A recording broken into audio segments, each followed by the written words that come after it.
Warren Buffett's story does not begin with skyscrapers or stock tickers flashing green and red, but with a small boy walking the quiet streets of Omaha, Nebraska, carrying newspapers under his arm. Born in 1930, during the Great Depression, Warren grew up in a world where money mattered deeply because it was scarce. While other children dreamed of becoming athletes or movie stars, Warren was fascinated by numbers. Numbers felt honest to him. They followed rules. They told stories if you listened carefully enough. As a child, Warren was unusually focused on earning money not out of greed, but out of curiosity. He wanted to understand how money worked, how it moved, how it grew.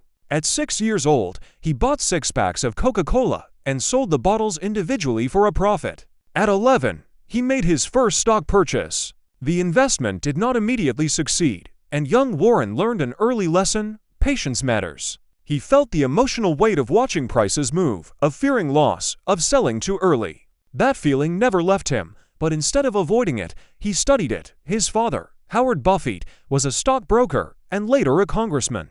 From him, Warren learned not just about business, but about integrity. Howard believed deeply in honesty, in living within one's principles, and in long-term thinking.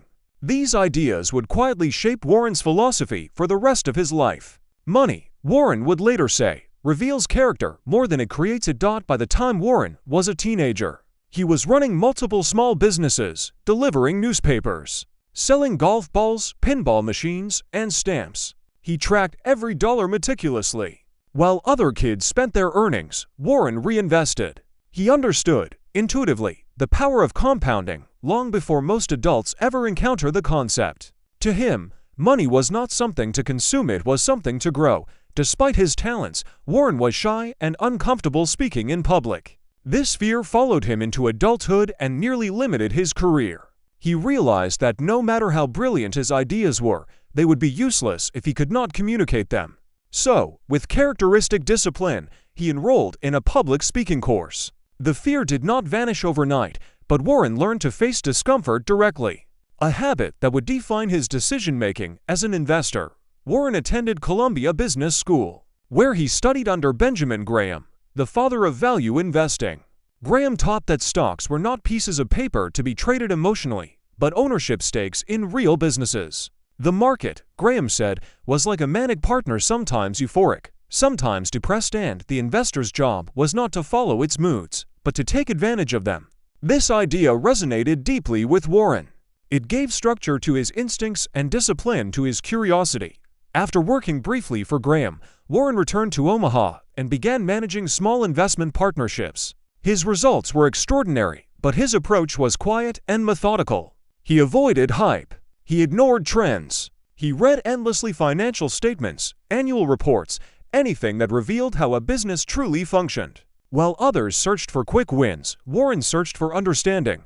Eventually, Warren took control of a struggling textile company called Berkshire Hathaway. At first, the investment seemed like a mistake. The textile business was declining, and profits were thin.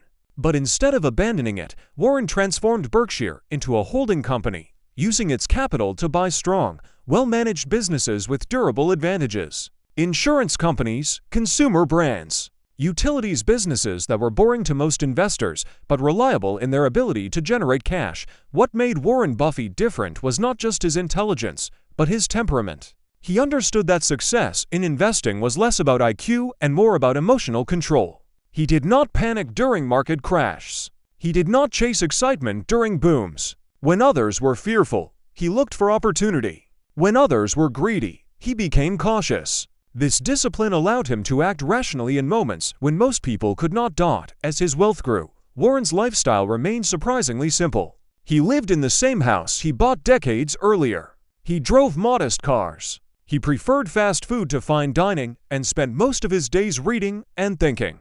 To Warren, luxury was not a reward, it was a distraction. He believed that clarity of thought was one of the most valuable assets a person could have.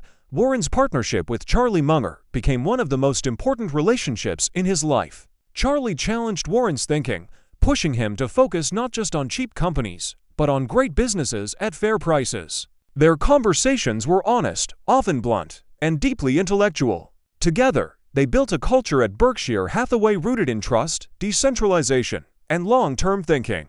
Managers were given autonomy, but expected to act as owners. Mistakes, Warren often emphasized, were inevitable. He spoke openly about his failures, not to excuse them, but to learn from them.